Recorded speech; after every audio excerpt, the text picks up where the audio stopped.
সময়সীমা আজ শেষ। আগামীকাল জামায়াত ইসলাম সহ বিভিন্ন ইসলামপন্থী দলগুলোর যে একটি জোটের কথা বলা আছে, তারা একটা বড় ধরনের আন্দোলন কর্মসূচি ঘোষণা করেছে, সেটি কালকে হবে।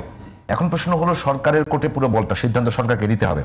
সেক্ষেত্রে দুই জোট, বিএনপির জোট এবং সরকার জামাতের জোট, দুই দিকে সরকারকে যে কোনো একটা সিদ্ধান্ত দিতে হবে। হয় নির্বাচনের দিনেই ভোট, নির্বাচনের দিনেই গণভোট, মানে জাতীয় নির্বাচনের দিনে গণভোট, অথবা আগে। তো এখন দুইটা সিদ্ধান্ত বাকি আছে, কিন্তু একটা সিদ্ধান্ত দিলেই কোনো একটা জোটের এগেনিস্টে যায়।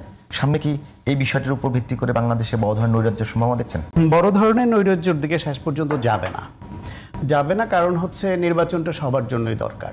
যদি বানচাল হয় তাহলে সবাই ক্ষতিগ্রস্ত হবে। সবচেয়ে বেশি ক্ষতিগ্রস্ত হবে জামাত ইসলাম, তারপর বিএনপি বড় দল হিসেবে তারা ক্ষতিগ্রস্ত হবে।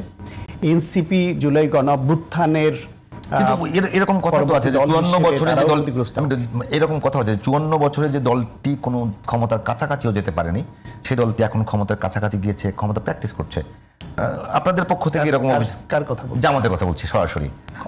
এরকম অভিযোগ আছে যে তারাই নির্বাচন পিছিয়ে গেলে তারাই সবচেয়ে বেশি সুবিধা পাবে।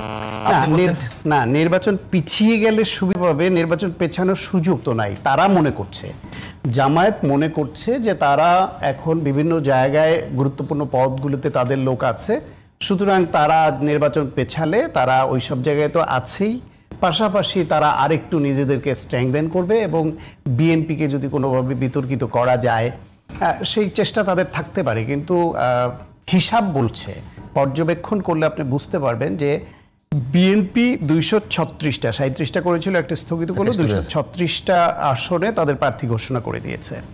বিএনপির মতো দলে যেখানে 10 জন 12 জন 15 জন এরকম ক্যান্ডিডেটও থাকে এক একটা আসনে, মিনিমাম 2-3 জন 4 জন থাকেই, সেই রকম দলে এই প্রার্থীতা যখন ঘোষণা করলো তারা অলরেডি মাঠে নেমে গেছে। এদের মধ্যে মেজরিটি অংশ কিন্তু তারা স্বপ্ন দেখা শুরু করে দিয়েছে যে সে মেম্বার অফ পার্লামেন্ট হচ্ছে। তারা তাদের কর্মী মোবিলাইজেশন করে ফেলেছে। এই মুহূর্তে এই নির্বাচন যদি বানচাল হয়, আপনার কি মনে হয় যে তারা উঠে আসবে না? তাহলে আজকে জামায়াত যে কর্মসূচি দিচ্ছে নির্বাচনকে প্রশ্নবিদ্ধ করা, বানচাল কম পেছানোর জন্য, বিএনপি খুব ধৈর্যের সঙ্গে এটা মোকাবেলা করছে, অত্যন্ত সতর্কতার সঙ্গে। জামায়াতের এই উস্কানিতে বিএনপি পা দিচ্ছে না। এর আগেও বিক্ষোভ সমাবেশ দিয়েছে, পাল্টা সরকার যে আলোচনা দেয়নি। আমি শেষ করি, বিএনপি পাল্টা কর্মসূচি দেয়নি। কিন্তু যদি এরকম পরিস্থিতি হয় যে এই কারণে নির্বাচন পিছিয়ে যেতে পারে, যেটা জামায়াতের নেতারা অলরেডি আওয়াজ তুলেছেন, দরকার হলে নির্বাচন 2 মাস পিছিয়ে যাবে, দরকার হলে পিছিয়ে যাওয়ার সুযোগ নাই। কারণ নির্বাচনে প্রার্থিতা ঘোষণা করার পরে বিএনপি কিন্তু কোনোবারই এত আগে প্রার্থিতা ঘোষণা করেনি। নিশ্চয়ই তাদেরও একটা রাজনৈতিক কৌশল আছে যে কেন বিএনপি এত আগে, তফসিল ঘোষণারও এত আগে তারা কেন প্রার্থী ঘোষণা করে দিল। সুতরাং বিএনপি তখন পরিস্থিতির কারণে বাধ্য হয়ে, তাদের বাধ্য করলে তারাও কর্মসূচি দিবে। কর্মসূচি দিলে তখন যদি জামায়াত যদি রাস্তায় সাংঘর্ষিক রূপ নেয় এই দুই পক্ষের মধ্যে, পতিত ফ্যাসিবাদ যারা কয়জন বিদেশে গেছে, যে কজন বিদেশে গেছে 16 বছর ধরে তারা যে অস্ত্রের ভান্ডার তৈরি করেছিল, বিভিন্ন ভিডিও ফুটেজগুলো আপনি তো দীর্ঘদিন সংবাদ মাধ্যমে একটু মেমোরিতে এনে দেখেন যে গোলাগুলি নিজেদের মধ্যে হতো, সেই অস্ত্রগুলো কোথায়? ইন্ডিয়া কি অবৈধ অস্ত্রসহ কাউকে প্রশ্রয় দিচ্ছে? যেতে দেয়নি তো। তাহলে পতিত ফ্যাসিবাদ গোষ্ঠী যারা এই দেশে চুপচাপ আছে এখন কৌশলগত কারণে, অবস্থানের কারণে সেই অস্ত্র তাদের হাতে আছে, তারা এই সুযোগটা নিবে। তখন অবধারিতভাবে এই বিএনপি এবং জামাতের সাংঘর্ষিক অবস্থান এবং ফ্যাসিবাদ গোষ্ঠী যে তখন সুযোগ গ্রহণ করবে, দেশের এমন পরিস্থিতি হবে তখন এই সরকার টিকবে না। তাহলে একটা শূন্যতা তৈরি হবে। সেই শূন্যতার সুযোগটা কাউকে শূন্য তো রাখা যাবে না, কাউকে না কাউকে তো দেশ পরিচালনার দায়িত্ব তখন নিতে হবে। সেটা কারা হতে পারে? মার্শাল্লাহ হতে পারে, সেনাবাহিনী অ্যাসিস্টেন্ট, অন্য কিছু হতে পারে।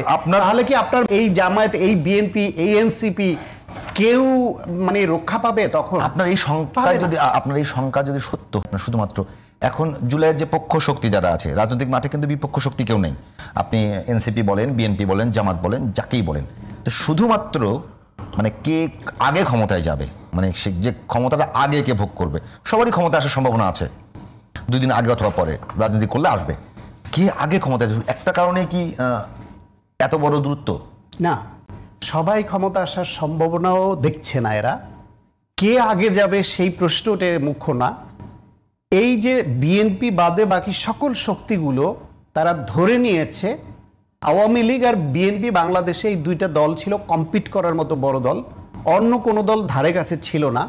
আওয়ামী লীগ পতিত হওয়ার পরে এদের মনে মগজে ওই ধারণাটা ঢুকে আছে ক্ষমতায় তো বিএনপি আসবে, সেই জন্য তাদেরকে বিএনপিকে কত মানে দৈর্ঘ্যের রশি দিয়ে কতভাবে পেঁচিয়ে বাঁধা যায় সেই প্ল্যান নিয়ে সবাই ব্যস্ত, যে বিএনপি ক্ষমতায় আসলেও যেন তারা রাষ্ট্র পরিচালনা স্বাধীনভাবে করতে না পারে, তাদেরকে আষ্টে পৃষ্ঠে বাঁধতে হবে। আর যদি জামায়াত, এনসিপি বা অন্য কোনো গোষ্ঠী যদি মনে করতো যে তারা ক্ষমতায় আসবে, তাহলে বিএনপি নোট অফ ডিসেন্ট যদি দিয়েও থাকে কোথাও, যেখানে যেখানে দিয়েছে তো বটেই, সেইগুলি বিএনপি তো বলেছে তারা জনগণ যদি এই নোট অফ ডিসেন্ট দেওয়ার পরেও জনগণ তাদের রায় দেয় পক্ষে, তাহলে তারা প্রথম প্রায়োরিটি ধরবে। সব দল মিলে একমত হয়েছে যে এই বিষয়গুলি সেগুলো বাস্তবায়ন, তারপরে 31 দফার বাকি যেটা থাকে সেটা। আর যদি জামায়াত ক্ষমতায় আসে, এনসিপি ক্ষমতায় আসে, তাহলে তারা তো এই জুলাই সনদের ব্যাপারে সবগুলোতেই একমত, তো তারা বাস্তবায়ন করবে, তাহলে তো কোনো সমস্যা থাকে না।